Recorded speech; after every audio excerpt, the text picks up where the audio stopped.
building surfboards for almost 50 years now, 50 years.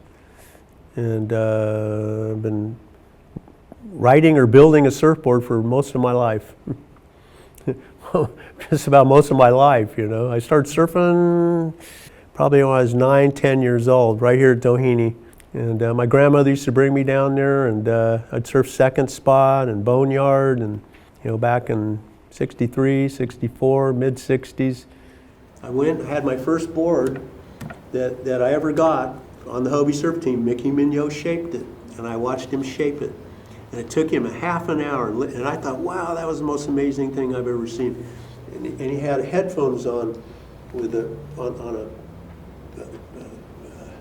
little guide wire on top, so he could walk up. You know, this is before, you know, this is headphones plugged into a stereo amplifier, right? So he'd shape with those on all day long. That keep the noise down, right? So he'd be in there, and he had his beard and his hair and everything. It was just funny. And he had this little Honduran cap that we all ended up wearing with our long hair, you know, because we were hippies, you know. And so he shaped my board. It took him a half an hour, and I thought, wow, that's great. And then I know he just banged it out and threw, you know, gave it to me. Here, get out of here, right? So I was so happy because I had my first surfboard from the Hobie surf team. Well, that was quite an honor to be asked to work in there with all those older guys, but they're all in their mid-30s or late, you know, and I was like the, you know, babe thrown to the wolves at the time. My mother was just beside herself that I was going to work down there, and I was going to school, and she goes, nothing good's going to come of this, nothing good. That's when I told her, well, everybody owns houses here. And she, you know, she's a real estate broker. I stopped her dead in her tracks, you know. I go, oh, this is what I'm going to do. So that's what I started doing from when I was 18 years old to now. I'm still working on the boards. Hobie was like the Henry Ford of the surfboard business because he was a businessman and he was just a beautiful guy that could treat people with respect, had integrity and honesty, and he was a beauty, you know, beautiful guy, and you know, really a national treasure too, with all his innovation and everything. So I was real lucky to be part of that.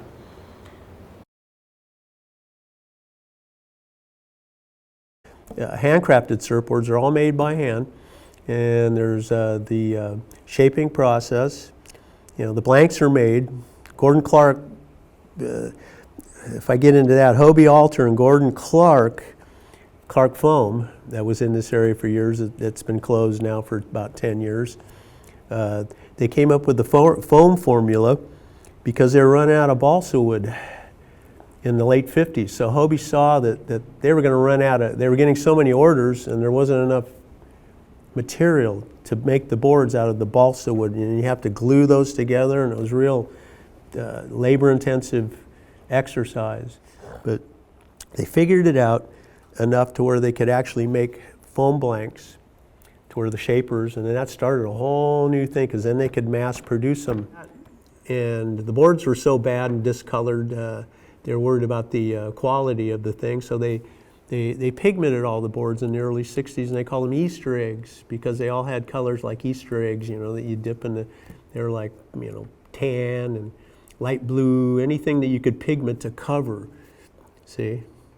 But once the foam got better, then they started getting into doing more detailed stuff with the, you know, you could lay boards up with the color and then put pin lining, pin striping, which is what I do, and that's how that all evolved.